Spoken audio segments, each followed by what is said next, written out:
Yes, I'm not in my PJs anymore because I just took a French exam. I had to be in my school uniform. Je, je voudrais, je voudrais dormir. Anyway, so now I'm going to go on and tell you about the Cuban Missile Crisis. I don't know why I'm talking so slow. Right, let's get going. The crisis. In 1962, Khrushchev put 64 IRBMs in Cuba. An IRBM is an intermediate-range ballistic missile. I love the word ballistic. I'm sorry, I just love it. It's great. It goes so well with a missile. Ballistic missile. You'd freak out if you hear it. Speaking of freak out, Khrushchev put these missiles in Cuba basically to freak out the U.S. as a sort of revenge, because the U.S. had put missiles in Turkey, which bordered the Soviet Union.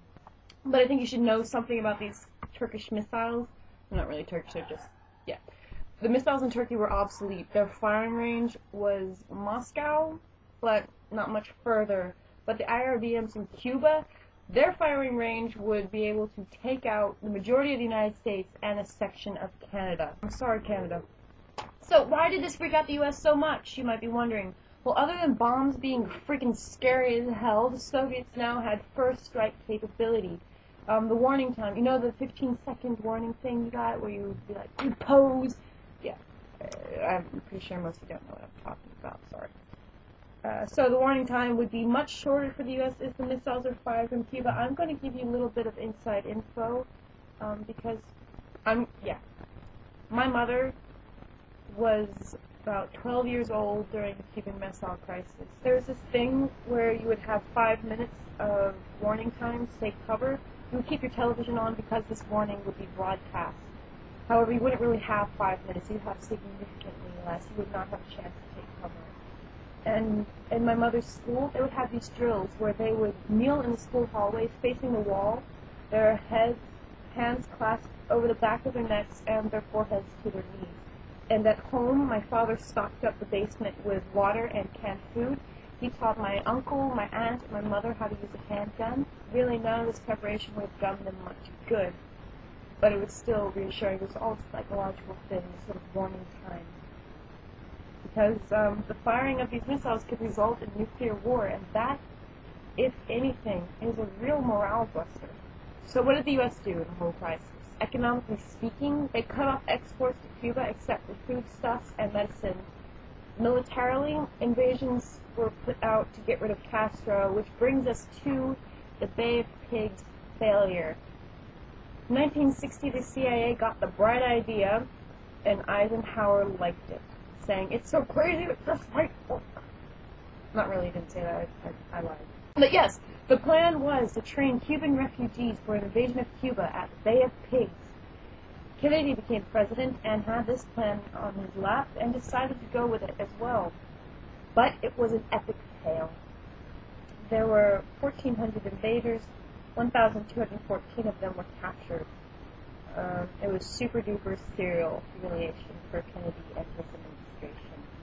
As a result, the failure meant a loss of prestige within the United States and in the rest of the world. Castro's support in Cuba increased. This also strengthened ties between Cuba and the USSR. After the invasion, Castro declared himself a Marxist-Leninist and allied himself with the USSR. And now the U.S. could no longer prevent the flow of Soviet advisors and workers into Cuba. The USA continued to attempt to slow down Cuba through Operation Mongoose, wherein sugar plantations were sabotaged, diplomatically isolating Cuba and trying to assassinate Kennedy. How to kill Castro? You can't. Ask the CIA, they know. They carried out many attempts to assassinate Castro. Rumored plots include exploding cigars, poison in milkshakes, threatening an ex-girlfriend to shoot him, and hiring the mafia to kill him. However, Castro has managed to survive about 10 U.S. presidents. He is a cockroach. He doesn't die. So, resolving the crisis. Kennedy ignored the military. They were getting a little rambunctious. For example, General Curtis LeMay called for the total elimination of Cuba. Instead, Kennedy ordered a naval blockade of Cuba. He announced his decision via television that Cuba was to be quarantined. Khrushchev, of course, ignored this quarantine, and Soviet ships continued heading for Cuba, bearing gifts of gold, IRBM. Actually, I'm not really sure what they were carrying, but it wasn't good. However, 24th of October, 1962, 6 Soviet that is as bad as she sells seashells on the seashore. 24th of October, 1962, 6 Soviet ships. Screw it, I'm not going to say that again. Turned back. So things were getting better, but as long as there were missiles, there was a crisis. 26th of October, 1962, Khrushchev sent a telegram to Kennedy, which basically said, okay, so I'm flipping out here. I will take the missiles out of Cuba if you promise not to invade Cuba. Then he said a second one, which was slightly different. This is how it went, pretty much. Okay, so keep the last message, but I want you to do something else. Get rid of the missiles in Turkey as well. Okay? Do you know what Kennedy and his administration and Ex-Com did? Well, if ever that second telegram were brought up, they'd be like, well, what? I don't remember the second one. What are you on about? What? Huh? Politics. 28th October, Khrushchev cabled Kennedy and agreed to take the missiles out of Cuba. The end. You thought it was over. So, what did Cuba have to do with all this? Well, no one paid that much attention to Cuba.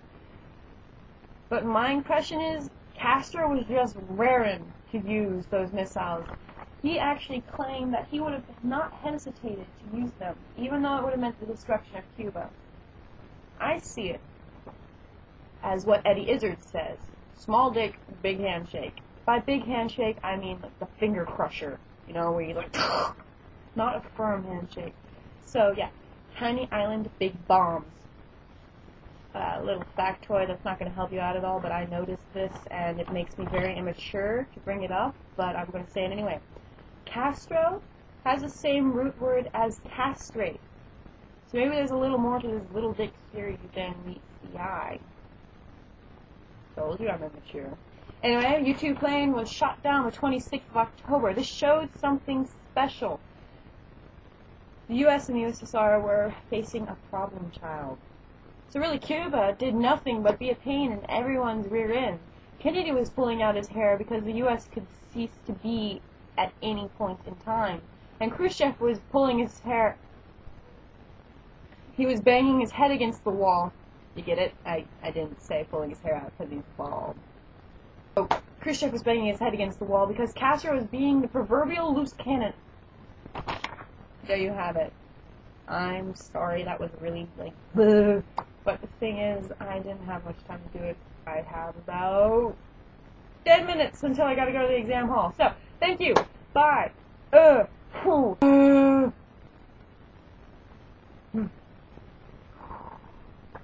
that was useful.